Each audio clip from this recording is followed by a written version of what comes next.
Welcome to Proven and Probable. I'm your host, Maurice Jackson, and joining us today is renowned author and veteran think tank futurist, Mr. Lowell Ponte. Thank you for joining us, sir. Hey, pleasure to be with you, Maurice. For the listeners, Mr. Ponte has appeared on The David Letterman Show, The Today Show, and Good Morning America, just to name a few. Sir, your body of work is so expansive in breadth and depth. You cover government, banking, monetary history, politics, economics. You cover so much ground with thorough analysis and empirical evidence, and most important to me, you offer solutions. When I look at investors, they usually are very keenly aware that there's a close relationship between politics and economics. And I brought you on the show today, sir, and thank you for coming as well, is to discuss your latest book, which is entitled, and I absolutely love the name of this title here, sir, is We Have Seen the Future, and It Looks Like Baltimore, The American Dream versus the Progressive Dream. What inspired you to write this book? Well, all 6 of the books I've done with Craig Smith have touched on the theme of progressivism, which is the great competing political social philosophy in the United States, a philosophy that is rapidly undermining the American dream and changing much of what we and free enterprise people believe in.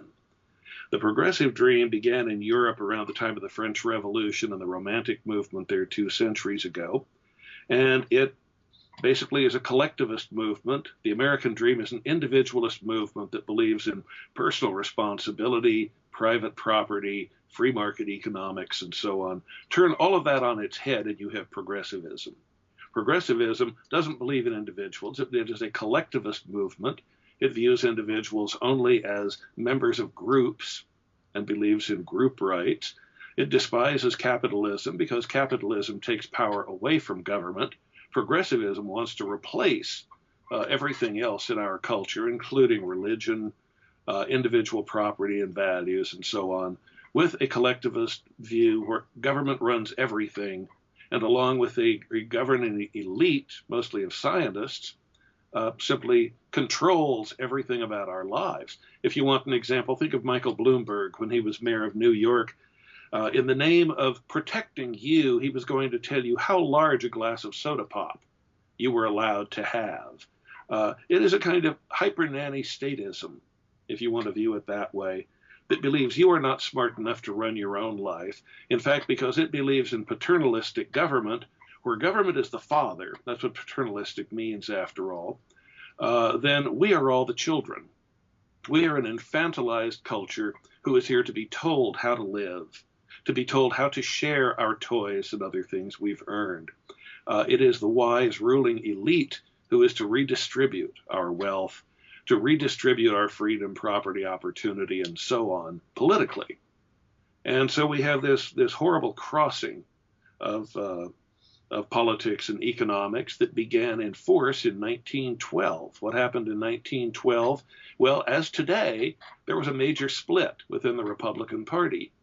Teddy Roosevelt wanted to take back the White House that he had given to his good friend William Howard Taft. Taft did not want to relinquish the White House. And so they fought it out at a Republican convention. In the end, Teddy Roosevelt lost for the nomination that would take him back to the White House, and Roosevelt and his followers marched out chanting, "Thou shalt not steal." And what came thereafter? A Democrat progressive named Woodrow Wilson took over the White House. And within a year, Woodrow Wilson had given America the following: the progressive income tax, the Federal Reserve Board. By the way, the Federal Reserve, if you look at its charter, was explicitly created, and they're quite open about this, to create or to provide an elastic currency. That is a currency designed to replace that nasty old gold-backed solid money that the politicians could not print out of thin air as much as they wanted. Every dollar they printed had to be backed by gold, and that constrained them, and they did not want to be constrained. And so that was the beginning of the end of the gold standard, of solid money, of reality as we used to know it, what created America's initial prosperity, and has given us instead the world we know today, in which government gets ever larger and more paternalistic, intervenes in more and more of our lives. And now If you look, for example, at the Democratic Party debates between open socialist Bernie Sanders and closed socialist Hillary Clinton, you find the discussion is, how much free stuff can we give you? How much of the country can we give you in exchange for your vote? In other words, elections become bidding wars. Yes, they do. And as such, government is up for sale. Now, many would say government was up for sale anyway. The Republican frontrunner, as we do this interview, Donald Trump, could tell you that because he knew we had the best government money could buy because he'd bought a lot of it.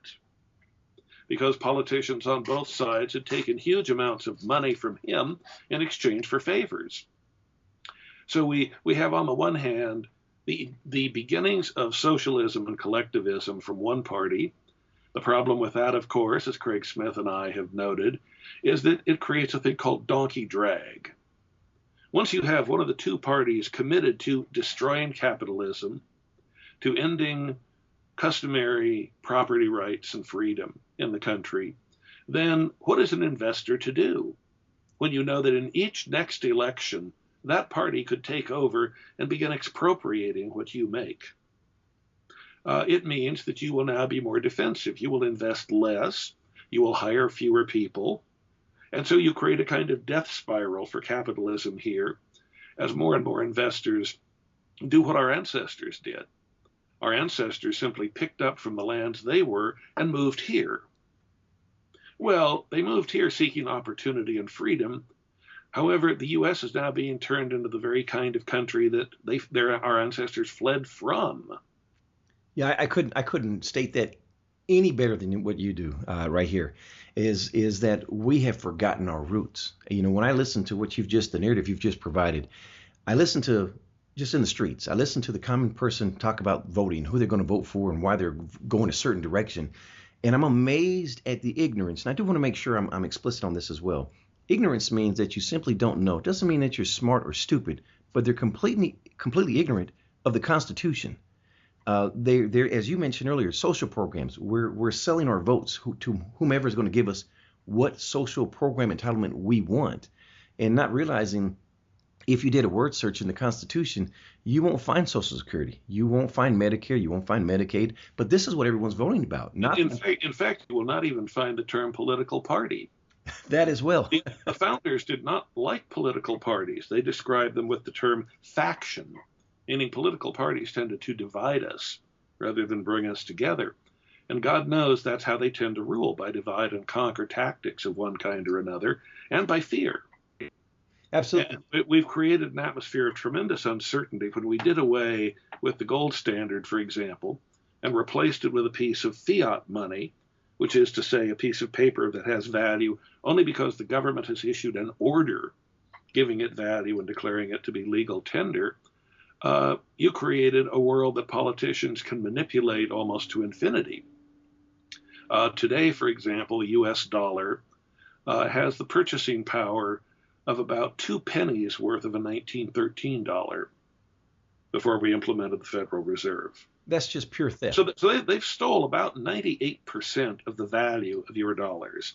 Yes. We have calculated in another book that theft adds up to about $220 trillion over the history of the United States. That's how much has been stolen from taxpayers, working people. Oh, and when I say taxpayers, understand the government now deliberately uses inflation as a form of taxation, something we talk about in an earlier book called The Inflation Deception, 6 Ways Government Tricks Us and 7 Ways to Stop It. Simply by printing money, they don't even need to tax you anymore. This is why the government is not all that concerned about the fact that 17 to 19% of our economy is black market. Is people dealing in drugs, prostitution, John the carpenter making cabinets and being paid under the table by Mrs. McGillicuddy down the street. All those things no longer matter because the government is manipulating the money directly. And what that means is you may think you're really smart because you didn't pay taxes on the money you have hidden under the floor beneath the back closet of your house. But in fact, you're being taxed every day on that. You just don't know it. Because every time the government prints money, where does that money get its value? Why, it gets it from stealing the value from your money. From the current purchase, yes, from what you currently have. And so it's bleeding to death those dollars that you worked so hard to earn in one way or another. You just don't realize you're being taxed. You just wonder when you go down to the store with them why they only buy half as much as they did a few years ago, or why hamburger now costs more than steak did a few years ago, and so on. Well, that's all a function of inflation, and that is the prime form of taxation in the government nowadays. Except, of course, for the targeted taxation that the government uses against the ideological enemies. And of course, capitalists are generally ideological enemies, unless they're crony capitalists, like, say, Donald Trump. And they have had special privilege to build things in big cities and so on that other capitalists did not have. That all comes from being very close to the government. And so on the Republican side, we're no longer a capitalist country. And on the liberal side, if you want to call it that, the progressive side, we're no longer a free enterprise country. We are far down the road to a collectivist system.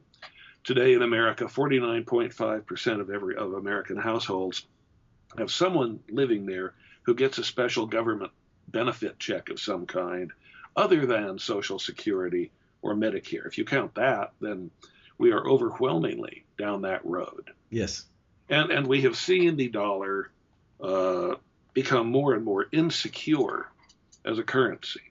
Oh, you can still buy things with it, but that will not last much longer. Ask Denny Hastert, former Republican Speaker of the House a few years ago, who was arrested for taking his own money out of his own bank account and giving it to someone who was blackmailing him. Well, he was arrested for that. Why? Because he had not filled out the appropriate government forms your bank now is forced to get from you. Forms that, this is part of the act of your bank spying on you routinely now that the government requires. One of 20 reasons we give in one of our books called Don't Bank on It, The Unsafe World of 21st Century Banking. One of the 20 reasons why you are now insane to have a bank account. I mean, it is the worst possible place you could put your money. A higher risk place than almost anything else you could think of, other than just dumping it out on the street in front of your house. Well, if I may stop you there for a second, I speak to bankers all the time regarding the FDIC and their ignorance regarding the FDIC. I wrote a blog regarding that very subject matter, and also made them aware of capital controls. You'll be surprised how many bankers really aren't aware of it. And the average common citizen, again, they're not aware. So for the listeners, if you're not aware, a form of capital control would be when you go to your ATM machine, you can only withdraw so much currency out of the ATM machine. Thereafter, you're going to have to make a phone call. Although you've put in your PIN number and you've identified who you are, you're limited in what you can do. But what you're sharing is, and what you shared in Don't Bank on It, is this won't be limited to the ATM machine. This is going to go to you stepping into the bank, and you're going to be limited on your withdrawals. Is that not correct? Oh, that is definitely already happening. In fact, that's what inspired us to write this book a few years ago. Craig Smith, my co-author, a person you see almost every week with Neil Cavuto on Fox Business or Fox Maine, he had a good friend who went into a bank where she'd banked for 20 plus years. All the tellers and the clerks and the guards smiled at her and greeted her when she came into the bank by name. And then one day she came in and said, I need to withdraw $25,000 in cash from my account. And they looked at her in horror and said, you can't do that. We don't even have $25,000 laying around. And if we did, we need a note from whoever you're withdrawing this money from. And so on. Now, this is a 40-year-old woman. And she said, what do I need? A note from my mother to withdraw my money from my bank account? Yes, you virtually do now. And anytime you withdraw any significant, well, actually under the law as it now exists, in fact, it's a law that Denny Hastert ironically helped create to fight terrorism. Any unusual transaction you engage in, Maurice, has to be explained on a form to the government. I mean, if you walked in with $500 in cash, in a way that you don't do ordinarily and put it into your bank account, that has to be explained. The bank can be held responsible for not recording that you engaged in an unusual transaction involving cash. We are headed rapidly into the cashless society. Yes, we are. When you made reference to the recording your transactions, wasn't there something in the Obama health reform bill that basically stated any transactions greater than $600 had to be recorded on your taxes? Are you aware of that by chance? Not of that, but I'm not at all surprised. By the way, you mentioned the FDIC. Before that slips away, yes. To appreciate the origin of that, once upon a time, banking began in ancient Babylon. People were not saving money, they were saving their grain for planting the next spring. It was saved in the temples of Babylon. Our very word money comes from the fact that in ancient Rome, the mint, where they struck Roman coins, shared a wall with the temple of the goddess Juno Moneta, Moneta, the guardian goddess to the Romans. I won't go into the long history of that, but in any event, the word money then came to be associated with those coins struck in Rome's mint, because it was part of the temple of Juno Moneta. Money has touched our lives in all kinds of interesting ways like that. One that fascinates me, something I think you and I had a conversation about. Roman soldiers also received a very complex kind of pay every year. Part of that pay was their salt ration, because after all, the human body needs a certain amount of salt to function. The Roman word, or the Latin word for salt, was sal, S-A-L. And so that part of the pay was known as the salary, the salt ration received by Roman soldiers. So if you're receiving a salary today, that's where that came from. In our own country, ever wondered where the word Dixie came from? Yes, I'm aware of it, but do please share it with the audience. Back in the 1830s and 40s in the United States, the most common currency in the South was one issued by a private bank in New Orleans. New Orleans had, of course, originally been a French city, and so this bank, the money that they issued included French labeling. The standard currency across the South then was the $10 banknote of this bank, and the word 10 in French is dix, D-I-X. So the notes that the South came to be identified with as their money came to be called Dixies. The South came to be called Dixieland. And eventually it just came to be called Dixie, period. So this is how money can affect us in some surprising ways. It all came from putting DIX 10 in the corner of a banknote in the 1830s and 40s. I'm always fascinated with monetary history because it gives you an insight to the past as well as to the future. And when you put that all together, it's fascinating. Thank you for sharing that with the listeners. Oh, you can go on. For example, they still measure gold in jewelry in grains. That's not an accident. That goes back to the banks of Babylon, where grain was calculated in grains. Like what is called a grain in money weight is basically the weight of a grain of wheat. Where did we get the Federal Deposit Insurance Corporation? It was one of the things that people needed in the wake of the Great Depression, especially after they had seen their bank accounts vanish. So it was a form of reassurance, but money had disappeared before in the Western tradition. In England, for example, twice the rich people had been saving their money in the Royal Mint or in another Royal Exchequer office, and twice the king simply took their money. And so out of outrage, they began seeking other places to store their money, their gold coins and the like. Mm-hmm. By the way, Henry VIII and Queen Elizabeth were notorious for debasing the money. That is, calling in the gold coins, then melting them down, mixing them with base metal, and then issuing a new coin that had far less gold or silver in it. Isn't that really what we've done with Keynesianism? Oh, of course, of course. That's what inflation is all about, where the government deliberately finds ways. Money, remember, as we have it today, is not real at all. This is why I mean, it is a faith-based currency that operates by how much faith you have in it. The U.S. dollar today is backed by nothing, except, of course, the full faith and credit of the United States government.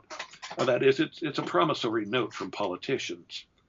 And whenever politicians need money, they basically encourage the Fed, in conjunction with the Treasury, to simply conjure more money. For example, since the 2008 financial crisis, they've conjured, what, $8 trillion out of thin air. Just poof. When Richard Nixon broke the last link between the dollar and gold, which was the link to the euro dollar. In other words, Americans could not legally own gold at that time, but Europeans could. Correct. And European central banks had an arrangement with the U.S. that if they build up a big pile of dollars, they could trade it for gold. Well, Richard Nixon had done a whole lot, as Lyndon Johnson had, of this magic money generation to fund the Vietnam War. And so suddenly in 1971, with the government of France just about to say, you know, we've got enough paper dollars that we can clean out Fort Knox and take all of that gold from you. The French have never entirely lost their love of gold. Richard Nixon said, well, we could either lose the gold or I can break that convertibility right now. And in 1971, Nixon did exactly that. The gold almost immediately, or the dollar, pardon me, almost immediately lost a third of its value. What had been worth $1 in 1971, by 2010, you would need about $6 to buy the same goods. I mean, that's how fast the currency deteriorated after that. You know, that's a great point you make as well. When I share that with just listeners, when they voice their complaints, I make them aware that, and you touched on it earlier, that inflation is the expansion of the currency, but the effects are higher prices. But I don't say, I make them say that, I make them recognize, I should say, that there's a difference between price and value. Because an apple in 1971 cost probably a nickel. How much does it cost today? And then did the nutritional value increase? No, your currency got depreciated. And you're hitting on so many great points here that Well, something people forget when they talk about economics. Economics is a social science. Yes, it is. If you talk to a chemist or a physicist, they will tell you psychology isn't a real science. It's just made up. In fact, there's a huge controversy right now emerging in the world of psychology because they find that a lot of the studies that have been done cannot be replicated. And replicability is, of course, the gold standard, if you will, for whether a scientific conclusion is real or not. But the point is, economics is a social science. And a lot of that science is, how much are people willing to buy for a piece of paper called a stock or a bond? How much are people willing to buy for a Cabbage Patch doll that you fight for one Christmas and don't even care about the next?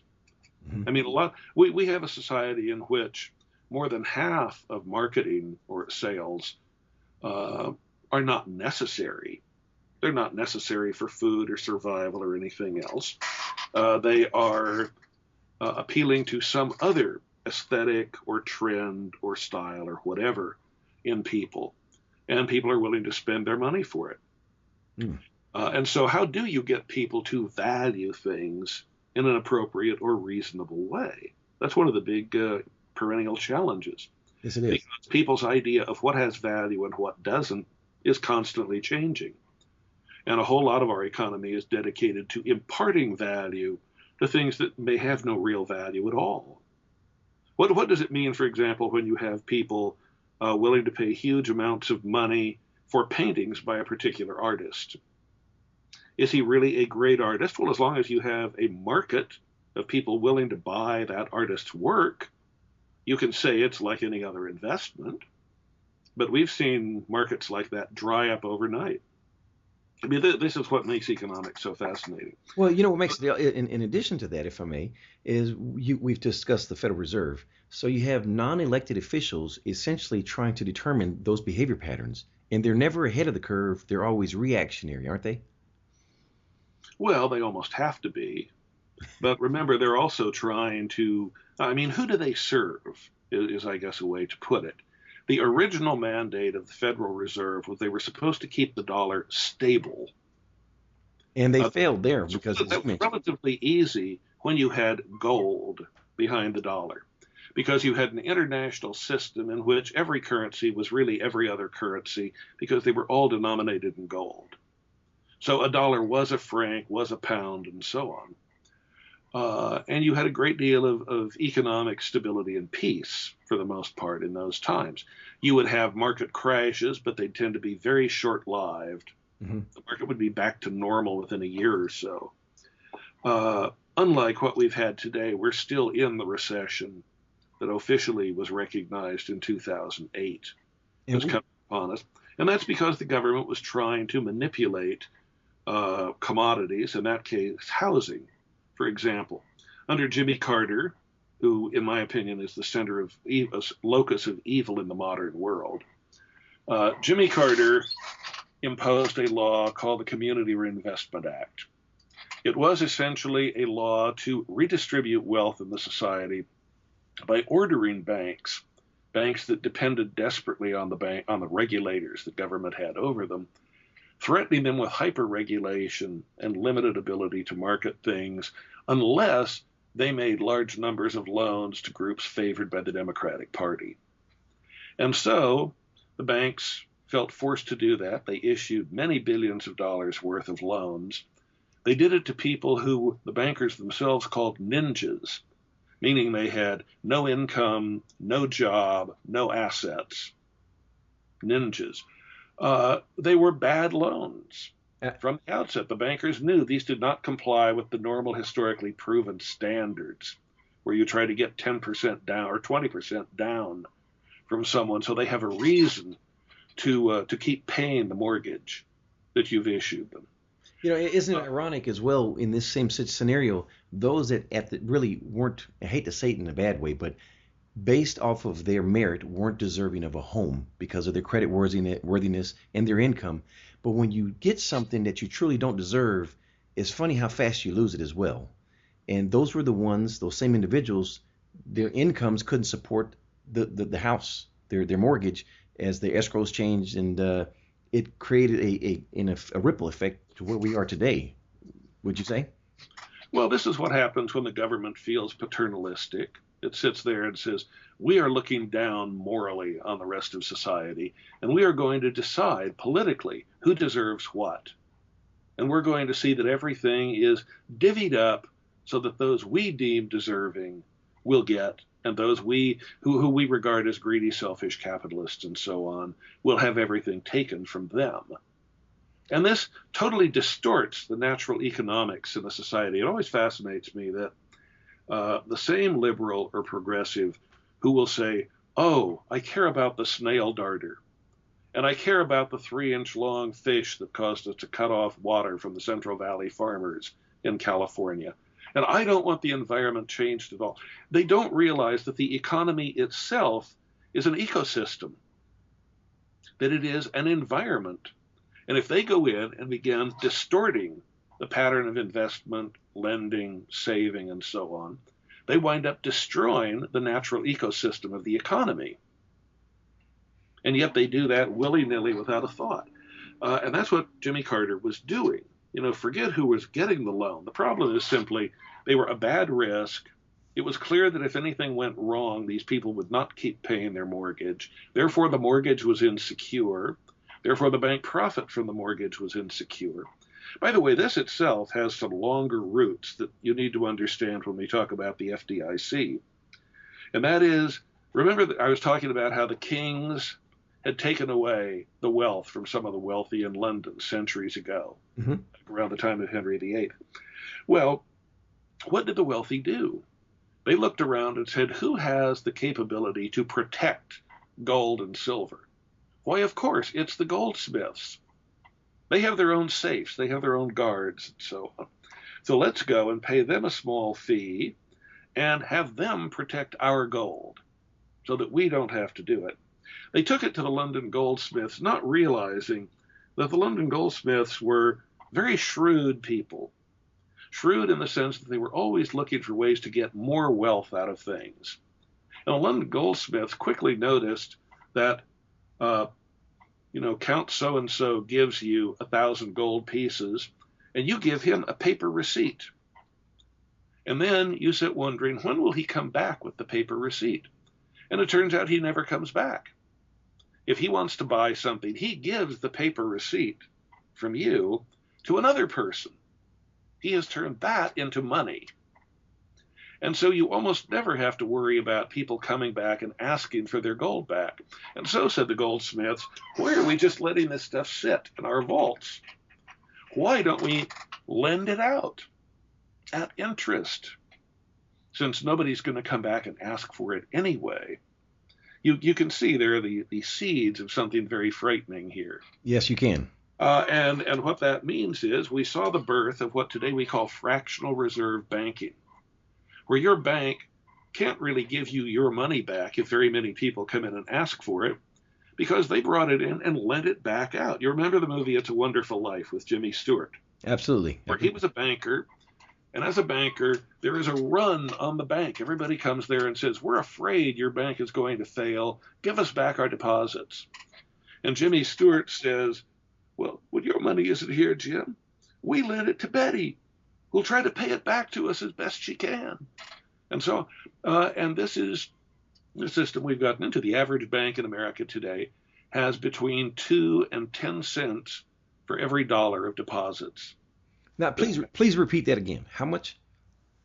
Somewhere between 2 and 10 cents. That is absurd. The government is trying to require the bigger banks to have at least 10 cents. But traditionally, they might only have 2 pennies for every dollar of deposits in their books.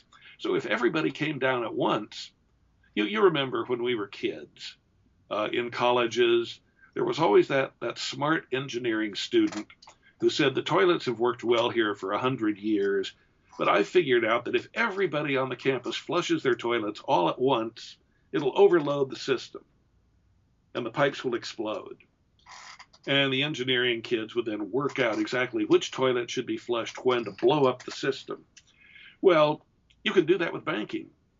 If everybody came down and said, we want our money back right now, if you have what's called a run on the bank, you have a world of trouble because the bank has nowhere near enough money to pay everybody back at one moment. Now, of course, they have more money today for reasons we could get into, because thanks to Barack Obama, he is now formally at the G20 that happened down in Australia a year ago. He has formally agreed to the concept of the bail-in that was accepted in Greece, in Cyprus, now in much of Europe and Australia and so on.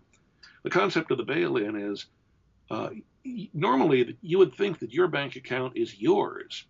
But if in fact the government has to penalize a bank, if the government needs money from a bank, how does it get it? Oh, it just now declares that your bank account is part of the bank's assets that can be used to pay that off. And there we have theft again. And there we have theft. So in other words, your money is incredibly insecure in a bank today if anything becomes unstable with the bank. And the banks are in worse and worse shape. In any event, the way people were protected from this fear of a bank run and their money just vanishing, the government of the 1930s implemented the Federal Deposit Insurance Corporation, which adds on top of fractional reserve banking the magic of fractional reserve insurance. Yes. Now, why do I call it that? Because suppose we did have a major crash in the economy today. Could the Federal Reserve cover it? I noticed in your very fine essay on this, you said that your account would be covered to $250,000. Well, if all you have is one account or two accounts or whatever, yet most people don't realize that $250,000 does not apply to accounts.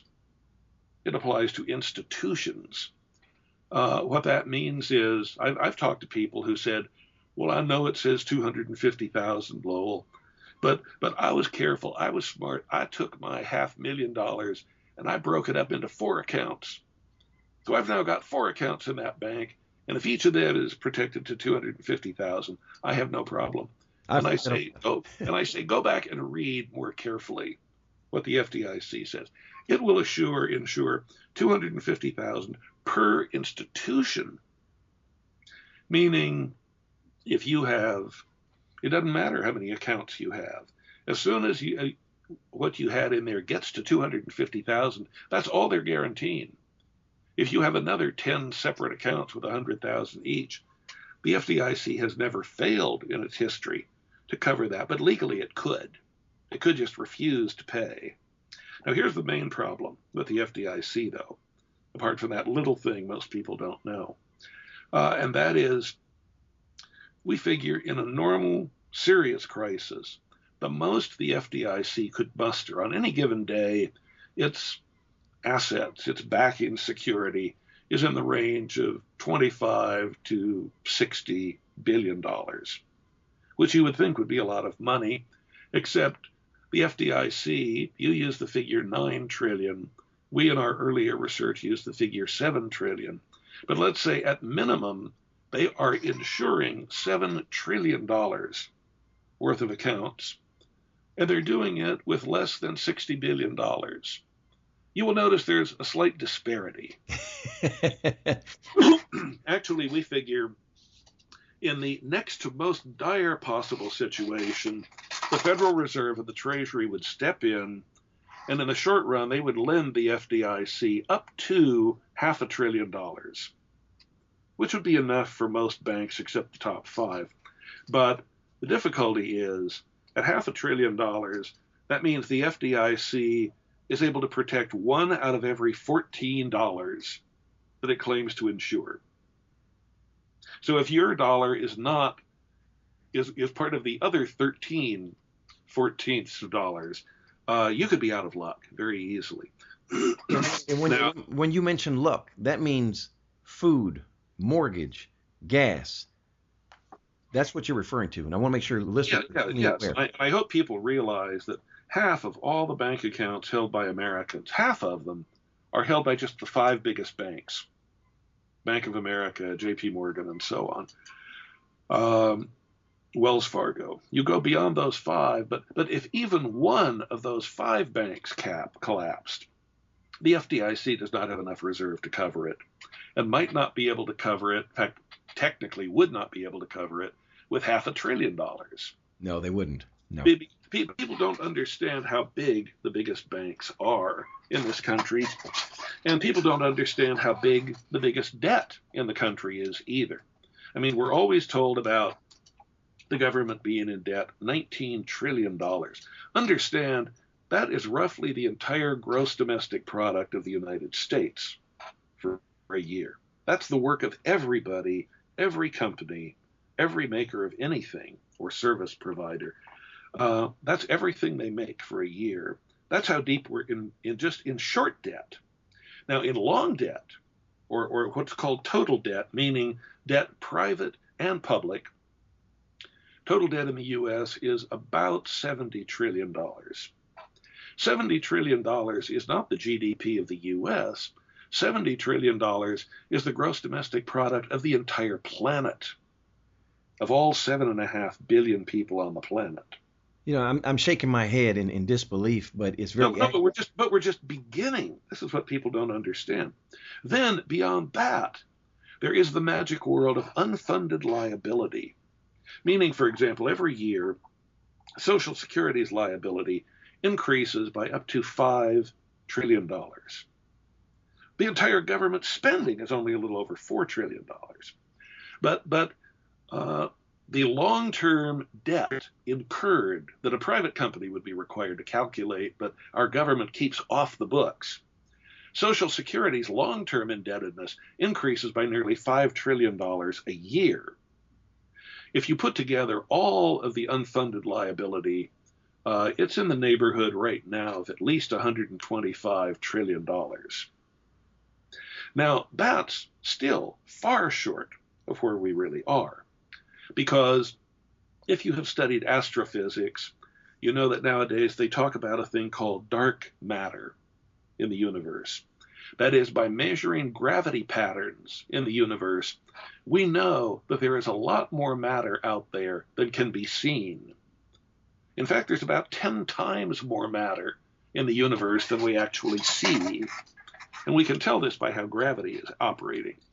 The dark matter exists in the financial universe too.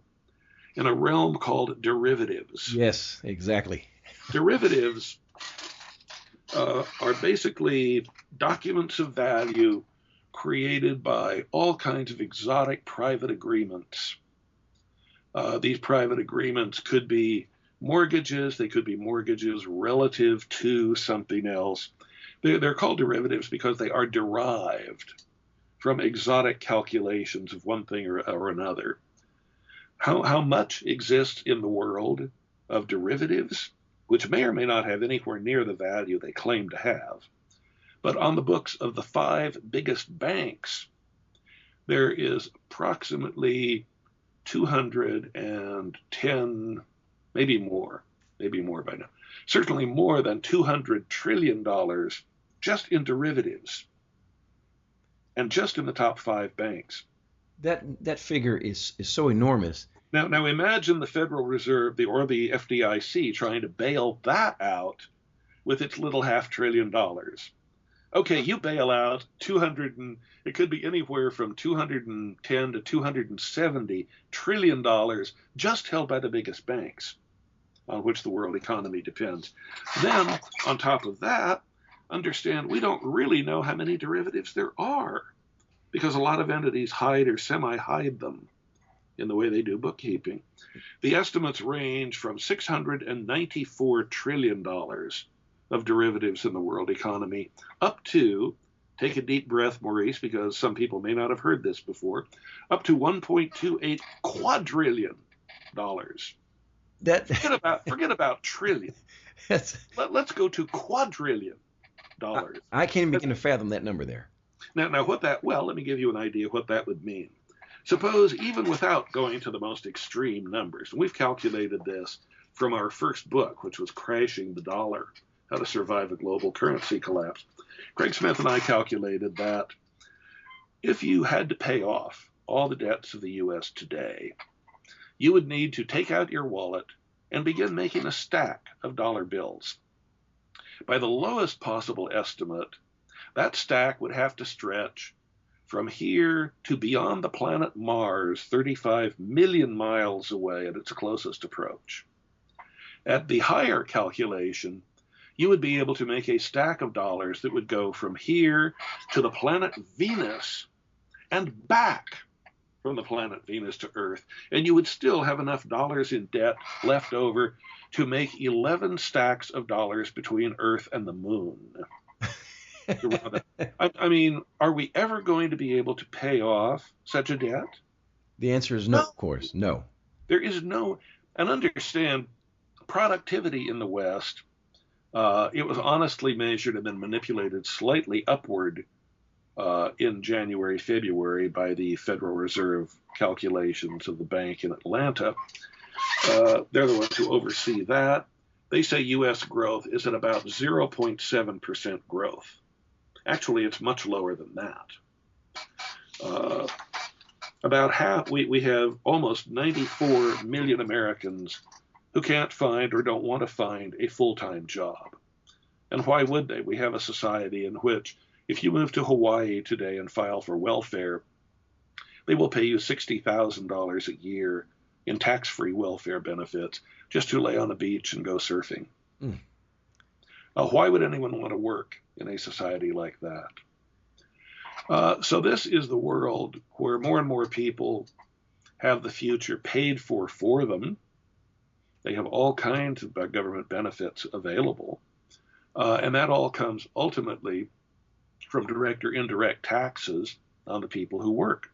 This is why we talk about this phenomenon of donkey drag, which we calculate to be about 25%. In other words, the economy would be 25% bigger, 25% more employment, and so on, if you simply eliminated America's new Socialist Party. Because that's how much fear having such a party in a position to take power in any given election puts into investors. They just don't want to invest in a country like this anymore. And so more and more of them are taking their investment overseas, or to avoid the heaviest business taxes in the civilized world, are keeping it overseas. And in other words, we're destroying our own economy. And you can see it in growth moving slower and slower and slower. You can see it in banks where now they have gone from zero interest rates to the beginnings in Europe of negative interest rates. What does that mean? Zero interest rates, understand, is, remember those episodes of Star Trek where the Starship Enterprise would be in trouble and it would be in great danger, and they would say, just warp us out of here, Scotty. Go beyond warp 9. Okay, Captain, I'll do. We're going to break up, Captain. And in any event, they then escape the danger, and everyone says, thank God, we're safe, end of our problems, until Mr. Spock says, Captain, none of our starship, none of our star charts, none of our maps match up with anything out there. We escaped that problem back in our galaxy, but we're now in a galaxy nobody's ever seen before. We don't know how to find our way home.